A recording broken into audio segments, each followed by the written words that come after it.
ഏറ്റവും പുതിയ വിവരങ്ങളനുസരിച്ച് വീണ്ടും പാകിസ്ഥാൻ പ്രകോപനം തുടരുകയാണ്. അതിർത്തിയിൽ ചെയ്തുകൊണ്ടിരിക്കുന്നത് വെടിനിർത്തൽ കരാർ നിരന്തരമായി ലംഘിച്ചുകൊണ്ടേയിരിക്കുന്നു. അപ്പോഴും ലോകരാജ്യങ്ങൾ ആവശ്യപ്പെടുന്നത് സംയമനം പാലിക്കുക, ഇരു രാജ്യങ്ങളും ഒരു യുദ്ധത്തിലേക്ക് പോകാതിരിക്കട്ടെ, ഒപ്പം നയതന്ത്ര ബന്ധം പുനഃസ്ഥാപിക്കാനുള്ള ശ്രമങ്ങൾ ചർച്ച ചെയ്ത് പരിഹരിക്കട്ടെ. അങ്ങനെയൊക്കെയാണ് എല്ലാ രാജ്യങ്ങളും ആവശ്യപ്പെടുന്നത്. പാകിസ്ഥാന്റെ ഭാഗത്തു നിന്ന് ഇത്തരത്തിലൊരു നിരന്തര പ്രകോപനം ഉണ്ടായാൽ എങ്ങനെയാണ് ഇത് സാധ്യമാവുക?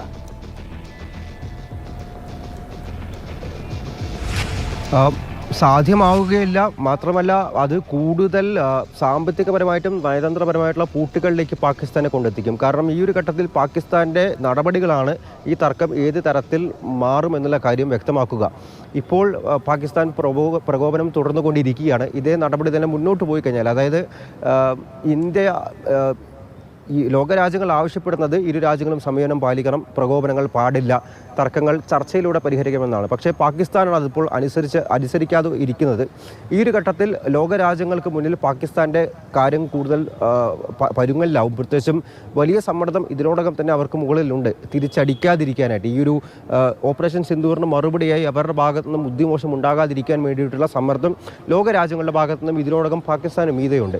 അതിനോടൊപ്പം തന്നെ ഇത്തരത്തിൽ പ്രകോപനം അവർ തുടർന്നു കഴിഞ്ഞാൽ, ഞാൻ ഈ പറഞ്ഞ പോലെ നാളെ ചേരാനിരിക്കുന്ന IMFൻ്റെ എക്സിക്യൂട്ടീവ് ബോർഡ് യോഗം, അതുപോലെ തന്നെ മറ്റ് സാമ്പത്തികപരമായിട്ടുള്ള കാര്യങ്ങൾ, അവിടെയെല്ലാം വലിയ ഞെരുക്കം പാകിസ്ഥാൻ അനുഭവിക്കും. അതുപോലെ തന്നെ നയതന്ത്ര തലത്തിൽ വലിയ നടപടികൾ, ഉപരോധങ്ങളിലടക്കം. ഇപ്പോൾ ഇന്ത്യ മാത്രമാണ് പാകിസ്ഥാനെതിരെ വലിയ ഉപരോധങ്ങൾ ഏർപ്പെടുത്തിയിരിക്കുന്നത്. പക്ഷേ ലോകരാജ്യങ്ങളും അതിലേക്കുള്ള നീക്കങ്ങൾ ഒരുപക്ഷെ ആരംഭിച്ചേക്കും.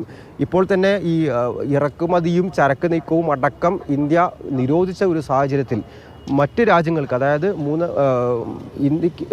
ഇന്ത്യയിലേക്ക് വരുന്ന മറ്റ് ചരക്ക് നീക്കങ്ങളൊന്നും തന്നെ പാകിസ്ഥാനിലൂടെ പറ്റില്ല. അത് ഇറാൻ തുറമുഖങ്ങളിലൂടെ നടത്തേണ്ടി വരും. അങ്ങനെ ഏഷ്യയിലെ തന്നെ മൂന്നാമത്തെ ഏറ്റവും വലിയ എക്കണോമിയാണ് പാകിസ്ഥാനെ കട്ട് ചെയ്തിരിക്കുന്നത്. അതിലൂടെ പാകിസ്ഥാൻ ഉണ്ടാകാൻ പോകുന്ന സാമ്പത്തിക ഞെരുക്കം എന്ന് പറയുന്നത് വളരെ വലുതായിരിക്കും. അതിനോടൊപ്പം കാണാതെ, അതേപ്പറ്റി യാതൊന്നും ചിന്തിക്കാതെ ഇപ്പോഴും ഭീകരവാദത്തെ പ്രോത്സാഹിപ്പിച്ചുകൊണ്ട് എല്ലാ പിന്തുണയും നൽകിക്കൊണ്ട് പാകിസ്ഥാൻ എന്ന രാജ്യം നിലകൊള്ളുന്നു എന്നതാണ് ശക്തമായ പ്രതിഷേധങ്ങൾക്ക് വഴിവെക്കുന്നത്.